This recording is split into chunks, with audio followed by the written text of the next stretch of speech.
Dear student, good morning. मैं विपिन जायसवाल। आज हम लोग जो ज्योग्राफी का सेकेंड चैप्टर है the earth and the moon, उसके बारे में अध्ययन करेंगे। इसका पीडीएफ मैंने आपको पहले भेज चुका हूँ, जिसमें आपका multiple choice, fill in the blanks, true false, match the following, उसमें मैंने सॉल्व करके भेज दिया है।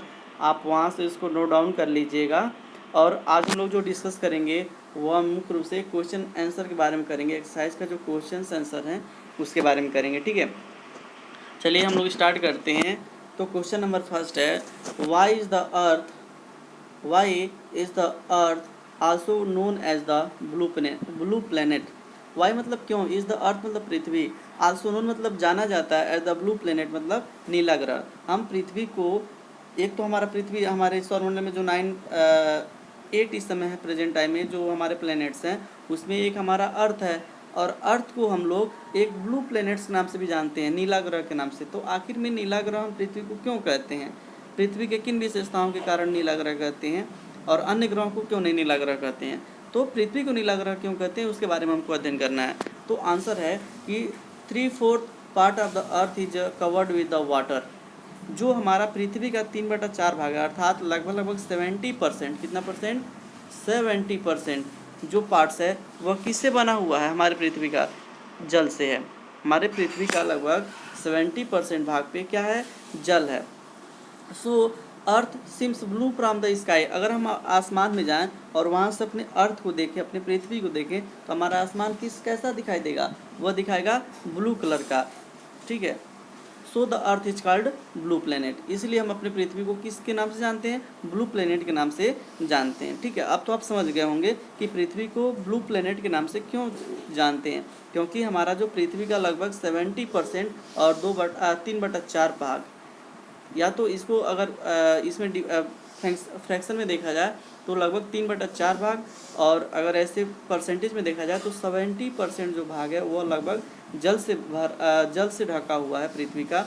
हम आकाश में जाते हैं तो वहाँ से अगर अपनी पृथ्वी को देखेंगे तो वह नीला दिखाई देता है, इसीलिए इसको ब्लू प्लेनेट के नाम से जानते हैं, ठीक है। चलिए नेक्स्ट क्वेश्चन पे देखते हैं। नेक्स्ट जो क्वेश्चन है वह कह रहा है कि why do we see only one side of the moon. हम पृथ्वी से चंद्रमा का जो है एक ही पार्ट्स क्यों देख पाते हैं, क्यों नहीं हम पूरी चंद्रमा को देखते हैं। मान लीजिए हमारा ये अर्थ है, ठीक है, और यहाँ पे इसका चंद्रमा है, तो चंद्रमा का हम एक ही पार्ट्स देख पाते हैं। क्यों, हम जानते हैं कि चंद्रमा जो है वो पृथ्वी का परिक्रमा करता है। तो चंद्रमा यहाँ से अगर हम देखें तो केवल चंद्रमा के एक ही पार्ट्स दिखाई देगा। क्यों, क्योंकि वो भी अपने परिक्रमा करता है। देखिए आंसर देखिए, the moon revolves the earth so we can see only the one side of the moon.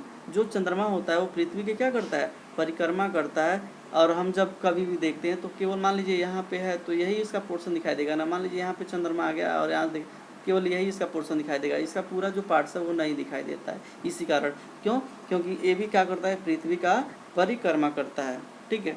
और मान लीजिए अगर परिक्रमा नहीं करता तो हम मान लीजिए यहाँ पे हैं, पृथ्वी पे यहाँ पर हैं, तो यहाँ ये वाला पार्ट दिख जाता है, यहाँ से देखते तो ये वाला पार्ट दिख जाता, लेकिन हम कहीं से भी देखेंगे तो चंद्रमा का जो है वह नहीं पार्ट्स दिखाई देगा, इसलिए क्योंकि वो भी क्या करता है, परिक्रमा करता है पृथ्वी का, ठीक। चलिए नेक्स्ट क्वेश्चन देखते हैं। क्वेश्चन नंबर 3 जो है वह कह रहा है कि why the earth is called the special planet of the solar system. जो हमारा जो अर्थ है, हमारा जो पृथ्वी है, वह स्पेशल प्लेनेट क्यों कहलाता है सोलर सिस्टम का। हमारे सोलर सिस्टम में 8 प्लैनेट्स हैं, जिसमें बुध है, शुक्र है, पृथ्वी है, मंगल है, शनि है, अरुण है, वरुण है। तो ये 8 ग्रह में हमारा जो अर्थ है, हमारा जो पृथ्वी है, वह केवल स्पेशल ग्रह क्यों कहलाता है, कुछ न कुछ इसकी विशेषताएं होंगी, इसीलिए इसको हम लोग स्पेशल ग्रह के रूप में जानते हैं। तो क्या विशेषताएं हैं इसको देखते हैं। आंसर देखिए, the earth has water, atmosphere, environment. देखिए जो पूरे सोलर सिस्टम का एक अर्थ ही ऐसा प्लेनेट है जिस पे आपको वाटर देखने को मिलेगा, जिसको आप पर एटमॉस्फेयर देखने को मिलेगा, जिस पर आपको इन्वायरमेंट देखने को मिलेगा, और जिस पर आपको लाइफ देखने के लिए मिलेगा, लाइफ देखने को मिलेगा। तो पृथ्वी एक ऐसा है जिस पे आपको पर्यावरण, जल, इन्वायरमेंट और जीवन देखने को मिलता है, इसीलिए हम पृथ्वी को क्या बोलते हैं, एज अ स्पेशल प्लेनेट के रूप में जानते हैं। For living creatures so it is called the planet, special planet. पृथ्वी एक ऐसा प्लेनेट है जहाँ पे आपको इन्वायरमेंट, जल, पर्यावरण और जीवन देखने को मिलता है, इसीलिए हम पृथ्वी को क्या बोलते हैं, एज अ स्पेशल प्लेनेट के रूप में जानते हैं। कुछ ठीक है। चलिए हम लोग नेक्स्ट क्वेश्चन की बात करते हैं। How much time the moon takes in the completing one revolution, अर्थात जो चंद्रमा है वह, मान लीजिए पृथ्वी है और ये चंद्रमा है, तो रिवोल्यूशन करने में जो चंद्रमा होता है वह अपना कितना टाइमिंग लेता है, एक रिवोल्यूशन करने में वह टाइमिंग कितना लेता है। तो आंसर है कि the moon takes 27 days and 8 hours in revolving around the earth. पृथ्वी की परिक्रमा करने में, पृथ्वी का परिवर्तन करने में, वह रिवॉल्विंग करने में चंद्रमा को 27 डेज लगते हैं और 8 आवर्स, मतलब 27 दिन और 8 घंटा लगता है चंद्रमा को पृथ्वी का रिवॉल्विंग करने में। ठीक है, चलिए नेक्स्ट क्वेश्चन देखते हैं। क्वेश्चन नंबर जो 5 है आपका, वह कह रहा है कि what is the duration the moon, what is the duration the of the moon month और चंद्रमास। मतलब जो चंद्रमा का मून मंथ होता है या चंद्रमास होता है वो कितने दिन का होता है, कितना टाइमिंग का होता है, कितने ड्यूरेशन का होता है। तो आंसर है आपका 29 days and 8 hours are the duration of the moon month और चंद्रमास। चंद्रमास या मून मंथ जो होता है चंद्रमा का, वह कितने दिन का होता है, 29 डेज का होता है और 8 आवर्स का होता है, मतलब 29 दिन और 8 घंटे का आपका चंद्रमास या मून मंथ होता है। क्वेश्चन नंबर 6 है, why does the moon appear bigger than the rest of the planets. देखिए जो कह रहा है कि जो चंद्रमा होता है वो बिगर दिखाई देता है, बहुत बड़ा दिखाई देता है, आखिर ऐसा क्यों। जैसे अन्य भी ग्रह हैं, अन्य उपग्रह हैं, तो जो उसमें उन सारे उपग्रहों और ग्रहों में जो चंद्रमा होता है वो बहुत बड़ा दिखाई देता है अन्य की अपेक्षा, ऐसा क्यों है। तो आप सभी लोग जानते हैं कि जो चंद्रमा है वो पृथ्वी से सबसे नज़दीक है, और कोई भी चीज़ जब नज़दीक होता है, आप एरोप्लेन ही देख लीजिए, आप एरोप्लेन जब हवाई उस पर जाएंगे, हवाई अड्डे पर जाएंगे, तो आपको प्लेन कितना बड़ा दिखाई देगा, इतना बड़ा, लेकिन वही एरोप्लेन जब हवा में होता है, बहुत दूर होता है, तो कितना छोटा दिखाई देता है। दूरी के कारण, डिस्टेंस के कारण आपकी जो उसकी साइज होती है छोटी हो जाती है, और जब वो नज़दीक होता है तो बड़ा होता है। ठीक है, तो सेम टू सेम वही कॉन्सेप्ट है चंद्रमा के साथ भी और अन्य ग्रहों के साथ भी। जो चंद्रमा है वह पृथ्वी से क्या है, क्लोसेट है। देखिए आंसर देखिए, the moon is closest to the earth so appear bigger than the rest of the planet. जो चंद्रमा है वो पृथ्वी से बहुत नज़दीक है अन्य ग्रहों की अपेक्षा, अन्य ग्रहों और उपग्रहों की अपेक्षा जो चंद्रमा है वह पृथ्वी से बहुत ज़्यादा नज़दीक है, इसीलिए यह अन्य ग्रहों या उपग्रहों से क्या दिखाई देता है, बड़ा दिखाई देता है। ठीक है, और कोई दूसरा कॉन्सेप्ट नहीं है। चलिए नेक्स्ट क्वेश्चन देखते हैं। क्वेश्चन नंबर 7 जो आपका है वह है कि how many full moons are there in a year. मतलब एक साल में कितनी बार फुल मून्स हो जाते हैं ना। आप कभी कभी चंद्रमा आपको ऐसे दिखाई देता है, कभी आपको ऐसे दिखाई देता है, कभी आपको फुल मून दिखाई देता है। तो वही कह रहा है कि चंद्रमा जो है एक साल में कितने बार फुल मून होता है, अर्थात कितनी बार साल भर में आपको ऐसे दिखाई देता है, साल भर में आपको फुल मून्स कितनी बार दिखाई देता है।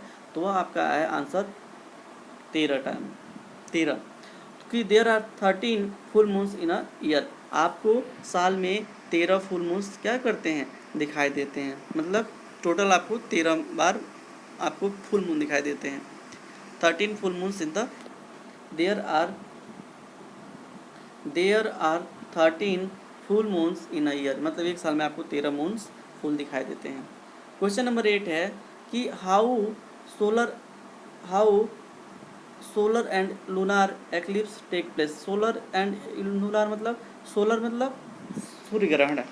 आपने सूर्य ग्रहण और चंद्र ग्रहण का नाम सुना होगा। तो कह रहे कि हाउ मतलब कैसे solar and lunar eclipse take places, मतलब सूर्य ग्रहण और चंद्र ग्रहण किस प्रकार से अपने टेक प्लेसेस मतलब लेता है, अर्थात कब किस कंडीशन में सूर्य ग्रहण होता है और किस कंडीशन में आपका चंद्र ग्रहण होता है।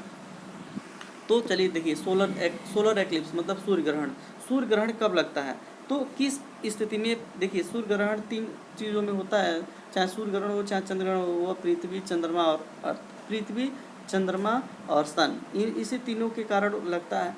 तो किस पोजीशन में सूर्य ग्रहण लगेगा, किस पोजीशन में चंद्र ग्रहण लगेगा, क्या स्थिति होती है इन तीनों के बीच की, उसके बारे में अध्ययन करेंगे।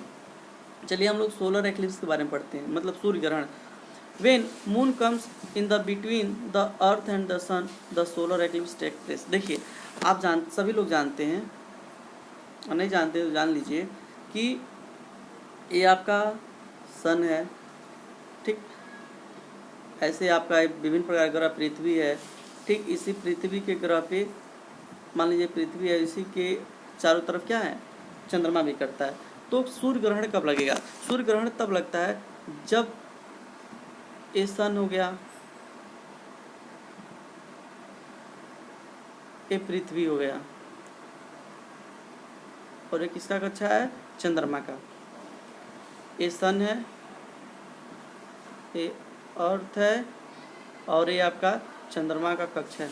तो जब ये चंद्रमा पृथ्वी चंद्रमा हो और सन हो, चंद्रमा हो गया, ये आपका चंद्रमा हो गया, ये आपका अर्थ हो गया, ये आपका सन हो गया। चलिए सन, ये समझने वाला थोड़ा सा है, आप समझ लेंगे तो समझ में आ जाएगा कि कैसे कैसे होता है। तो मान लीजिए ये सन हो गया, ठीक है, ये आपका अर्थ हो गया, देखिए, और ये आप सब जानते हैं कि ये चंद्रमा का कक्षा है। तो चंद्रमा जब इसके बीच में आ जाता है, यहाँ पे चंद्रमा आ जाता है, मून, तो जब चंद्रमा जो है, चंद्रमा मून जो है वह सन और अर्थ के बीच में आ जाता है, जब चंद्रमा मून सन और अर्थ के बीच में आता है तो क्या लगता है, सोलर एक्लिप्स। वही कह रहा है कि when moon comes in between the earth and sun, जब चंद्रमा जो है पृथ्वी और सूर्य के बीच में आता है, इससे क्या होता है कि सन से आने वाली लाइट जो चंद्रमा पड़ती है, इसी के छाया पृथ्वी पड़ता है, जिसके कारण आपका सूर्य ग्रहण होता है, ठीक है। अब तो आप समझ गए होंगे कि चंद्रमा जब पृथ्वी और सूर्य के बीच में आता है चंद्रमा, तब आपका जाकर के सोलर एक्लिप्स लगते हैं, ठीक। अब चलिए देखते हैं लूनार एक्लिप्स, मतलब इसको बोलते हैं चंद्र ग्रहण। चंद्र ग्रहण कब किस कंडीशंस में लगता है? तो कह रहा है कि when the earth comes between the sun and the moon.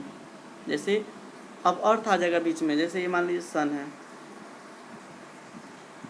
ठीक है, ये आपका चंद्रमा है,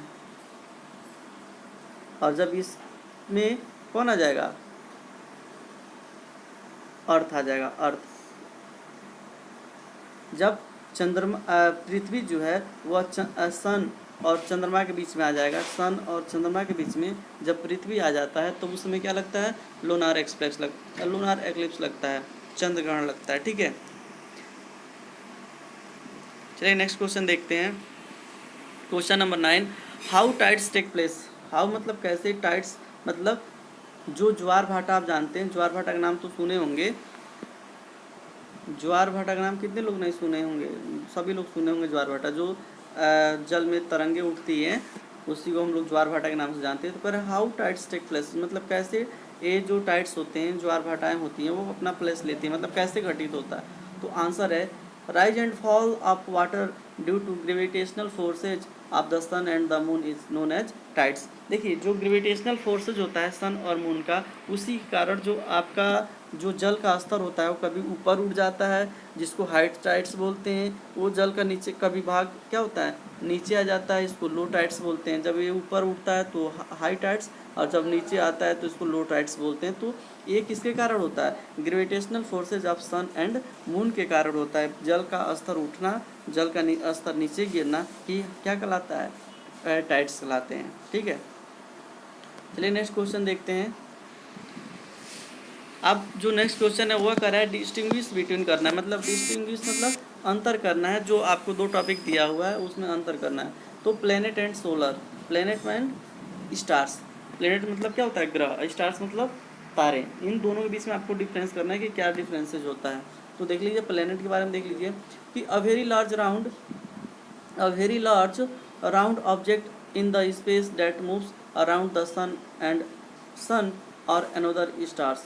देखिए जो प्लेनेट होता है वो क्या करता है कि एक सेलेस्टियल बॉडी है, आकाशीय पिंड है सन क्या करता है, सन कर रहे हैं। जो प्लेनेट होते हैं वह एक सेलेस्टियल बॉडीज होते हैं, आकाशीय पिंड होते हैं, और आकाशीय पिंड क्या करते हैं, जो प्लेनेट होते हैं वह ये सन के चारों तरफ क्या करते हैं, परिक्रमा करते हैं। तो सन के जब चारों तरफ कोई भी पिंड अगर परिक्रमा करता है, घूमता है, तो उसको हम बोलते हैं प्लेनेट। आपको प्लेनेट के बारे में पिछले क्लास में भी बताए थे। दूसरा है stars. A star is an astronomical object consisting of the luminous sphere of the plasma held in together by the own gravity।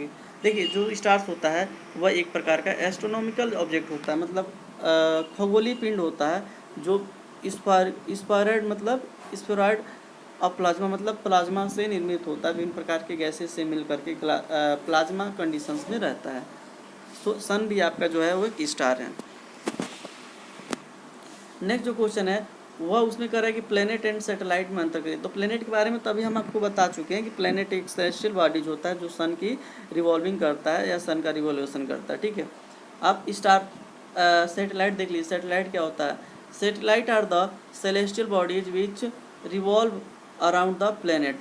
जो सैटेलाइट होता है वह एक आकाशीय पिंड होता है, सेलेस्टियल बॉडीज मतलब आकाशीय पिंड, विच रिवॉल्व द प्लेनेट, जो प्लेनेट की क्या करता है, परिक्रमा करता है। अर्थात आप देखते हो कि विभिन्न प्रकार के सैटेलाइट को लॉन्च किया जाता है, वो सैटेलाइट जाता है आकाश में, तो क्या करता है वह अर्थ का सैटर्न का वह उसको रिवॉल्व करता है, उसकी रिवॉल्व कर मतलब उसके चारों तरफ परिक्रमा करता है, ठीक है। तो इस तरह से आपका जो चैप्टर्स है यहाँ पे कंप्लीट हो जाता है। आप इसको अपने नोटबुक में नोट डाउन कर लीजिएगा, चैनल को सब्सक्राइब कर लीजिएगा। थैंक्स।